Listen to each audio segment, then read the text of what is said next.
After managing people for over 13 years and now as a director coaching other managers, I discovered one communication error almost all managers do that makes their team completely ignore them. And that's when you speak like an employee. So in this video, I'm going to show you what that mistake is, how top CEOs avoid it so that you can finally be taken seriously and get that next promotion. So what is this massive communication mistake that's holding you back? This is so common amongst managers, but by using what I'm about to show you, you'll become part of the 1% top tier people in your company. And to explain how this works, we need to actually look at the Star Wars trilogy. These were some of my favorite movies growing up, and I rewatched them all the time. But do you remember how every one of them started off with that massive wall of text crawling across the screen? It felt like it went on forever. And as a kid, you didn't want to read all that. You were just fast forwarding to get to the lightsabers and Princess Leia.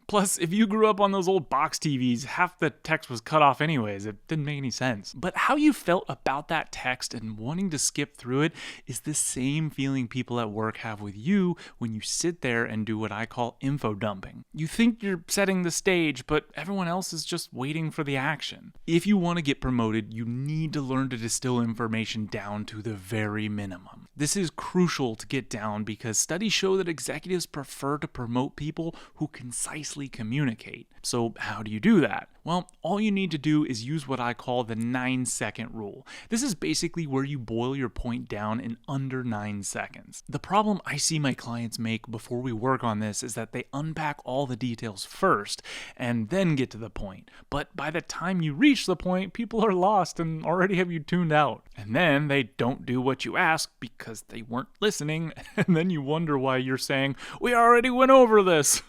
So this week when presenting or speaking to your boss or team, make sure you boil down what you're going to say in 9 seconds or less. And just ask yourself, what is the one idea that matters most, or what is the point that I'm trying to make? You can of course fill in the details after, but they need to be able to understand what you're asking immediately. If you can't figure out how to get a point across in 9 seconds, you need to learn more about it because you don't fully understand it. 9 seconds of clarity can do what hours of updates can't. It makes people see you as next level. And it only takes 9 seconds to jump on my email list so you get all this cool stuff before it hits YouTube. What are you waiting for? But even when you speak clearly, it's still not quite enough to stop sounding like an employee and start sounding like a CEO. But by using this simple change I'm about to show you, you'll instantly be more promotable. So how do you do that? Well, I realized this early in my career when I couldn't figure out why upper leadership never seemed to take me seriously. I'd prepare for updates, I'd give them facts, I'd even start boiling things down to quick summaries, but it still wasn't landing. I remember one exec meeting where I thought I nailed it. I gave a tight 1-minute rundown and everything that happened that week, but when I finished, they just stared at me and asked, "Okay, so what do you need from us?" And that's when it hit me. I wasn't being unclear, I was being unstructured. I was giving information, but not direction. And that's when I came up with what I call the PIN framework, or problem, impact, and next step. And suddenly, everything changed. People stopped asking follow-ups, they started nodding, taking notes, and even quoting my phrasing later in meetings. So how can you use this framework? Well, this is super simple. When you're delivering your 9-second point, you just need to chunk it down into 3 different parts. So start with a problem, name what's actually wrong or what needs attention.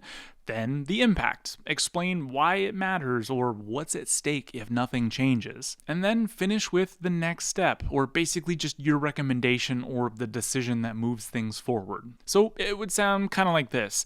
Hey guys, sales are down year over year, which is going to cause our reps to leave from lower commissions. I recommend we change our current marketing to an older demographic that has more expendable income. Problem, impact, next step. That's how you turn 5 minutes of rambling into 9 seconds of actionable clarity. And when you do that, you sound calm, clear, and in control, like a director. When you start using frameworks like this, leaders stop managing you and start relying on you. But I noticed with some of my clients that even when they would use this, it still wouldn't quite land. And it hit me that there's a simple shift that they needed to make, and it had nothing to do with what they were actually saying. But once they started using what I'm about to show you, almost overnight, they changed the way upper management saw them. So how can you do the same? Well, to explain how this works, I want you to think back to the biggest scam in the last 10 years, and that's the Fyre Festival. Well, second biggest scam behind Taco Bell charging $6.50 for a Crunch Wrap.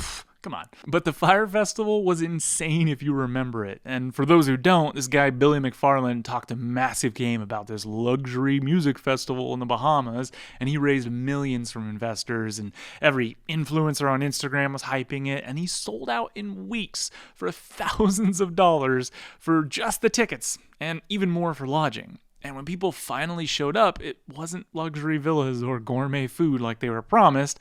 It was emergency tents and cold cheese sandwiches. I'm not gonna lie, it was kind of funny since it wasn't my money on the line. But what's so wild about it is how many people bought into it. Why? Because Billy sounded so confident in what he was saying. And that's the power of confident communication. It can make people buy into a dream that doesn't even exist. Now, I can hear you already. I'm not saying that you need to go start lying and dupe people, but what I am saying is confidence moves people. And confidence paired with the 9-second rule and being able to back up those words is a combination that's going to get you promoted. So how do you make sure that you always sound confident? Well, honestly, there's a lot to this topic, but here are probably the 3 biggest tips I have for you to quickly start sounding confident. So, number 1, slow down your start. Take 1 full breath before you speak. Confident people never rush. They own the silence and the dramatic pauses when appropriate. Tip number 2, lower your voice. I'm not saying you have to have a deep voice, but you need to learn to speak from your diaphragm instead of your throat. Record yourself doing both, and you'll see a huge difference in how this comes across. And then tip number 3, don't trail off. Finish with a confident sounding next step or recommendation, not a, so yeah.